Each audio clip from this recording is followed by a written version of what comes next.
أعوذ بالله من الشيطان الرجيم. بسم الله الرحمن الرحيم.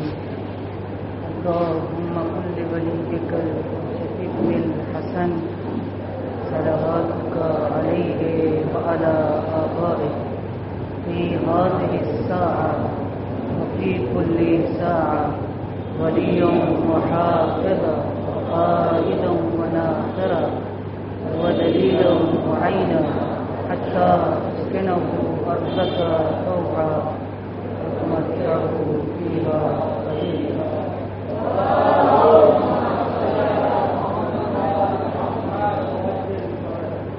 الحمد لله رب العالمين، الصلاة والسلام والتحية والإكرام على النبي الأمي المكي المدني الهاشمي الأبطحي سيدنا ونبينا وشفيع ذنوبنا وطبيب قلوبنا مولانا أبي القاسم محمد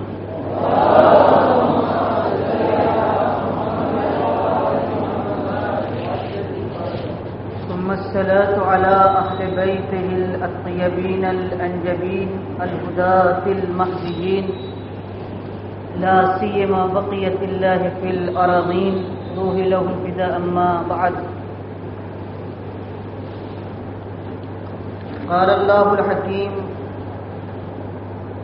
وهو أصدق الصادقين وقوله الحق: واعلموا أنما غنمتم من شيء فإن لله خمسه وللرسول ولذي القربى واليتامى والمساكين وابن السبيل إن كنتم آمنتم بالله. ویسے کل کی بحث ہماری ادھوری تھی اور آخر میں بہت جلدی ہم نے چاہا کہ اس کو کسی صورت سے سمیٹیں. بہرحال اب میں اس میں وارد نہیں ہو سکتا ہوں کیونکہ پھر آج کی بحث ہماری تشنا رہ جائے گی. جب ہم اسلام کو ایک مذہب کی حیثیت سے دیکھتے ہیں تو اسلام میں جامعیت پائی جاتی ہے. یہ لفظ عربی کا لفظ ہے. جامعیت کس کو کہتے ہیں اس کو سمجھنے کی ضرورت ہے کہ جامعیت کیا چیز ہے. آپ نے سنا ہوگا کہ جامعہ ہے نا. دلی میں جامع کیا ہے؟ جامع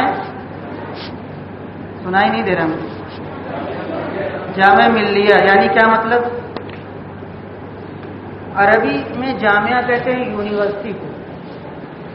یونیورسٹی کی ترکیب کیا ہے؟ کوئی ہم کو بتا سکتا ہے یونیورسٹی کو یونیورسٹی کیوں کہتے ہیں؟ کوئی بتائے گا؟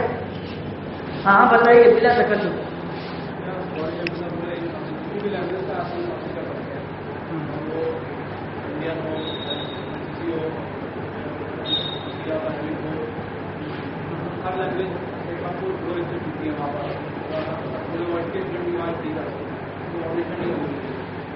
اور کوئی اس پہ تعریف پہ مزید اضافہ کر سکتا ہے تو کھل جانا چاہیے. کئی دن ہو گیا ہے. بیٹھ کے بتائیے، کوئی مشکل نہیں. یونیورسٹی کو اس لیے یونیورسٹی کہتے ہیں کہ اس میں جتنے ضروری علوم ہیں ان سب کی فیکلٹی ہوتی ہے، جس کو ہم اردو اور فارسی میں دانشکدہ کہتے ہیں. یعنی آپ یہ کہ مثلا کامرس پڑھنا چاہتے ہیں تو کامرس کے جتنے عناوین اور سبجیکٹ ہو سکتے ہیں سب آپ کو ایک جگہ مل جائے گا.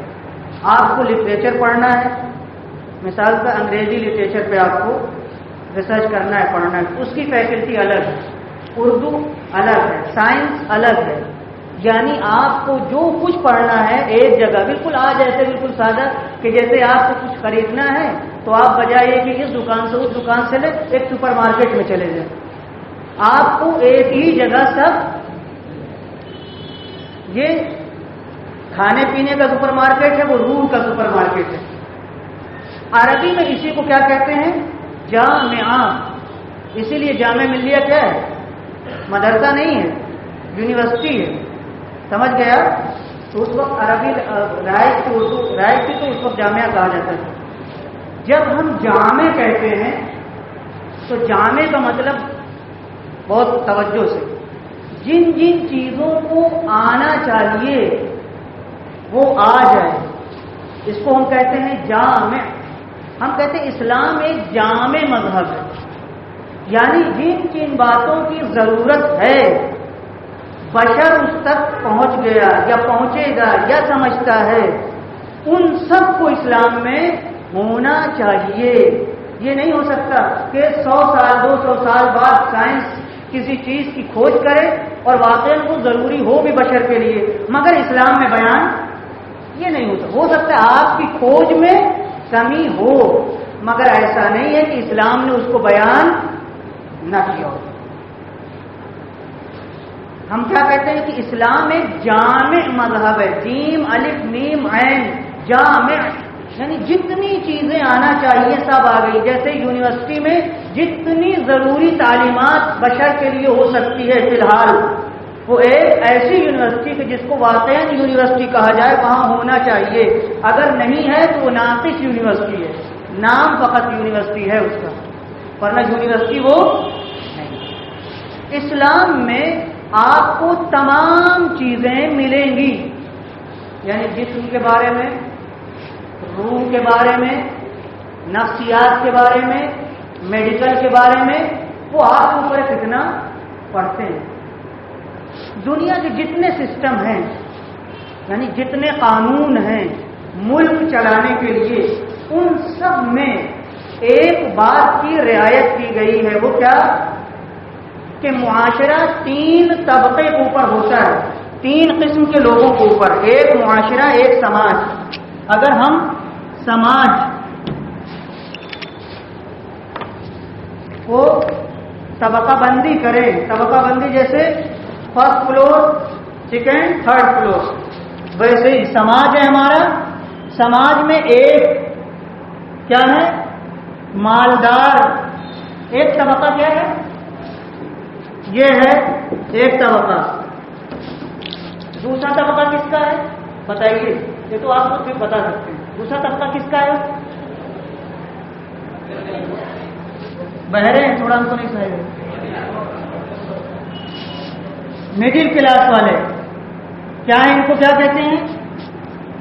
متوسط. نہیں تو مالدار بھی نہیں ہے اور غریب بھی نہیں ہے. مجھے ان سے نہیں لینا دینا ہے ابھی کچھ، ان کے اوپر گفتگو نہیں کریں گے. کیوں؟ اس لیے کہ کسی صورت سے یہ کاٹ لیتے ہیں. ہمیں فی الحال کام ان سے ہے اور ایک طبقے سے ہے جن کا نام ہے فقیر طبقہ، یا زیادہ بہتر لفظ محروم طبقہ، جو مختلف اعتبار سے محروم ہے یا محروم کر دیا گیا ہے. مجھے اس وقت کام ہے پہلے طبقے سے اور دوسرے طبقے سے. ہر معاشرے میں یہ 2 قسم کے لوگ ہوتے ہیں. وہ قانون، وہ سنویدھان ناقص ہے، عیبدار ہے کہ جس میں ان کا خیال، آپ کے بھارت میں ان کے لیے کیا ہے؟ کون سا ایکٹ، کون سا قانون، کون سا تبصرہ؟ جی مثلا ایک ریزرویشن ہے. اور بتائیے یہ سب آپ بتائیں بھائی. جی خاران میں یہ جنرل نالج ہے، اس کو تو آنا چاہیے ہم لوگ کو. یہ تو کسی پلی چیزیں ہیں. اس کے لیے کیا ہے؟ آپ اپنے سنویدھان کو پڑھیں. ہمیں پڑھنا چاہیے کیا کیا چیزیں ہیں کہ نہیں ہیں. لیکن میں آپ سے بیٹھتا کہنا چاہتا ہوں کہ ہونا چاہیے. اتفاقاً جس نے ہندوستانی سنویدھان میں بڑھ کر کے حصہ لیا وہ خود اسی طبقے سے تھا کہ نہیں تھا؟ کون تھا؟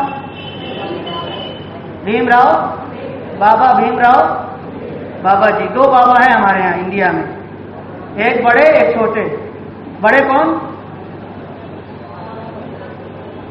مہاتما گاندھی، بابا ہے کون؟ اور دوسرے البتہ انہوں نے سنویدھان لکھا نہیں. ایک آدمی کا کام نہیں، یہ کبھی ہم لوگ غلطی کرتے ہیں. سنویدھان لکھا نہیں، ان کی کیا ان کی ریاست میں، ان کی صدارت میں، ان کی نگرانی میں، ان کے انڈر میں لکھا گیا. انہوں نے پڑھا، انہوں نے دیکھا، انہوں نے چینجنگ کی، انہوں نے تبصرہ لگایا. ٹھیک ہے، اس کو بند کرتے ہیں.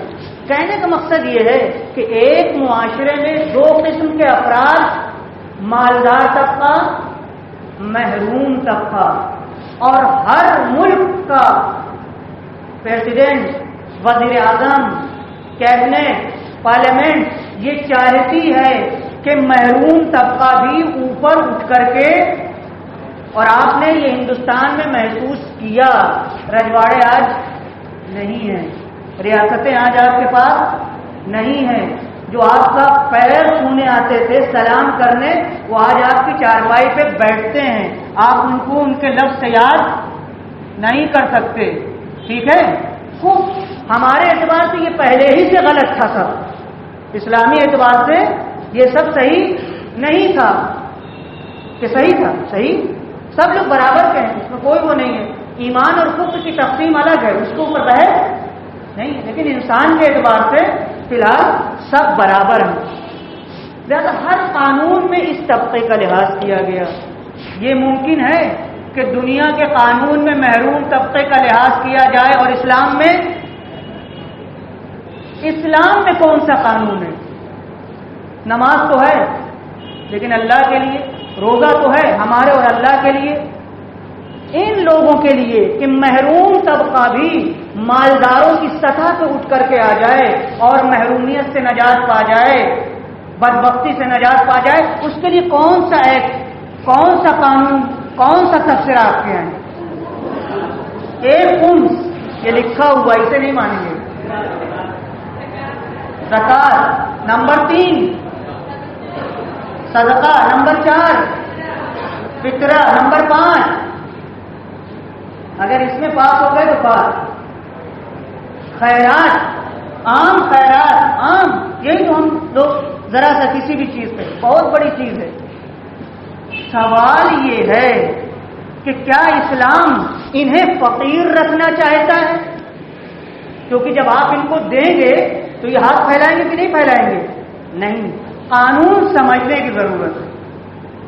اسلام انہیں فقیر رکھنا نہیں چاہتا ہے، انہیں وقت ضرورت دے کر کے اور مستقل بنانا چاہتا ہے کہ پھر یہ نادار اور فقیر. یہ نزاکت ہے، یہ نزاکت ہے اسلام میں. اسلام چاہتا ہے انہیں وقت ضرورت دو، فی الحال اس کی مجبوری رفع ہو جائے. اتفاقاً یہ سسٹم سکھوں کے یہاں بہت قوی ہے. یہ سسٹم آپ کی ہی ایک جماعت ہے شیعہ اثنا عشری کی، خوجہ جماعت، ان کے یہاں بہت قوی ہے. یہی سسٹم بوروں کے یہاں اسماعیلیہ فرقہ ایک ہے. اسماعیلیہ فرقہ بمبئی میں آپ کو ملیں گے، ان کے یہاں بہت قوی ہے. یہ لوگ مشکل سے 4 لاکھ 5 لاکھ دنیا میں ہے اسماعیلیہ، مگر کوئی غریب نہیں، مگر کوئی فقیر نہیں. خوجہ جماعت میں، میں خود گجرات وغیرہ گیا ہوں، خوجہ جماعت جو حمیر میں سے ہیں، شیعہ اثنا عشری 12 اماموں کے ماننے والے ہیں، ان کی ایک خاص بات ہے دوستو، اس کو سمجھنا چاہیے اور ہمیں لینا چاہیے. یہ اچھائی ہے. اگر کوئی کروڑپتی تھا اور اس کا دیوالیہ ہو گیا، غریب ہو گیا آج، اور وہ یہ سمجھتا ہے کہ مجھے پان بیچ کر کے میں اس وقت کیا ہو سکتا ہوں، اپنے گھر کو چلا سکتا ہوں، تو اسے پان بیچنے میں عیب. کروڑپتی تھا، شہر میں اس کی بلڈنگیں تھی، گاڑیاں تھیں، کسی وجہ سے دیوالیہ ہو گیا، اور اب وہ سمجھتا ہے کہ میں پان بیچ سکتا ہوں، ٹیمپو چلا سکتا ہوں، رکشہ چلا سکتا ہوں. میں نے ان کے یہاں دیکھا کہ کوئی عیب. یہ اسلام کہتا ہے حلال روزی کماؤ، مگر تم کسی کے سامنے گرو مت، ہاتھ نہ پھیلاؤ. پھر وہ حدیث کہ مولا کائنات خلیفہ ہے، خلیفہ وقت.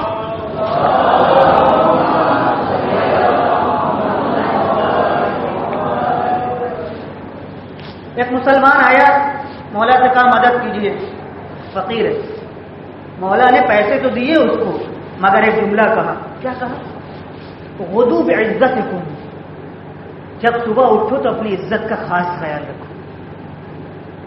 دے تو دیا، محروم نہیں کیا، مگر کیا کہا؟ تم کو اللہ نے قوت دی، طاقت دی، عقل دی، توانائی دی، تم ہاتھ پھیلاتے ہو، یہ تو اچھی بات نہیں ہوئی۔ لہذا دے بھی دیا مگر راستہ بھی دکھ گیا۔ کیا کہا؟ غدو بعزتکم، صبح سویرے جب اٹھو، آپ نے کوے کو دیکھا ہے، کوے سے کچھ باتیں سیکھنا چاہیے انسان کو، جانوروں سے بھی سیکھنا چاہیے انسان کو۔ ایک چالاکی، ایک حیا، کوے کے اندر بہت حیا ہوتی ہے، کبھی آپ غور کر لیں، کوہ بے حیا نہیں ہوتا ہے۔ اور ایک روزی کی تلاش میں صبح سویرے بیدار ہونا اور روزی کے لیے نکل پڑنا۔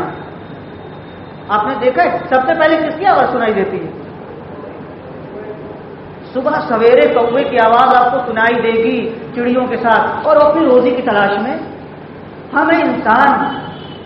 لہذا اسلام خمس کا نظام دے کر کے، زکات کا سسٹم دے کر کے، فطرے کا سسٹم دے کر کے ہمیں فقیر نہیں بنانا چاہتا، بیماری کا علاج کرنا چاہتا ہے۔ آخر یہ بیمار ہے، ابھی فقیر ہے، بھوکا ننگا ہے، اس کا پیٹ بھرنا چاہیے، اس کے تن کے اوپر کپڑا آنا چاہیے۔ جب پیٹ خالی رہے گا تو عبادت کر پائے گا؟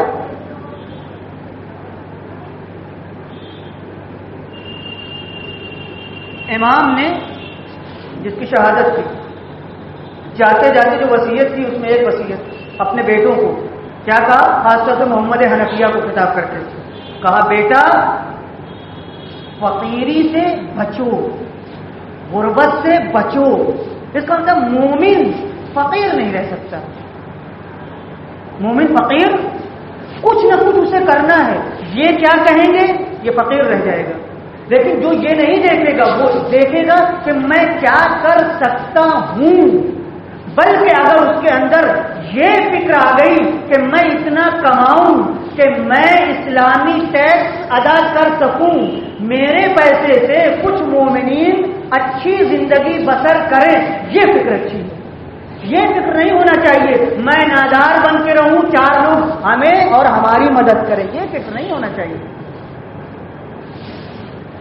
زکات، خمس، بالکل جیسے نماز ویسے ہی یہ بھی۔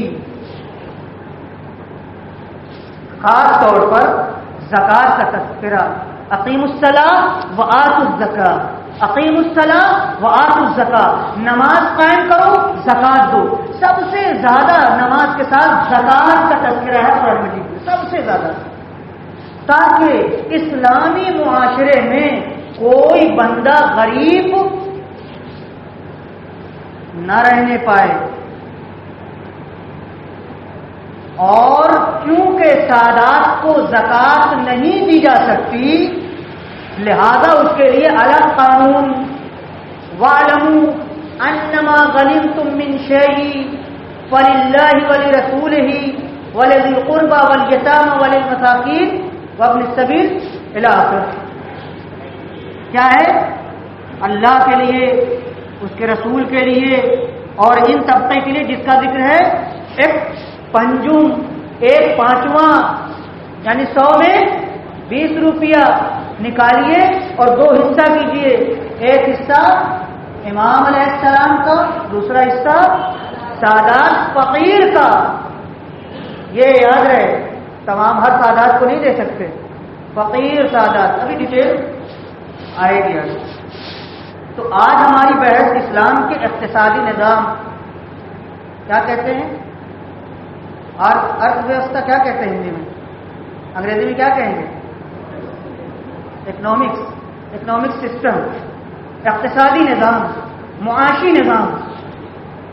اس کے اوپر ایک اور سن لیجئے کہ اسلام میں پیسے کے بارے میں کیا خیال ہے، اسلام پیسے کے بارے میں کیا خیال رکھتا ہے۔ میں خالی اشارہ کر رہا ہوں، بینکنگ نہیں بول رہا ہوں، بینکنگ نظام کے اوپر میں گفتگو نہیں کر رہا ہوں، اس کی الگ بحث ہے کہ اگر اسلامی بینک قائم کیا جائے تو نہ سود خوری کی ضرورت ہے، نہ سود پر پیسہ رکھنے کی ضرورت ہے، حلال پیسہ، بابرکت پیسہ، بہترین پیسہ۔ آج دنیا میں اس کی طرف باقاعدہ غیر ممالک جو مسلم نہیں ہیں اس میں یہ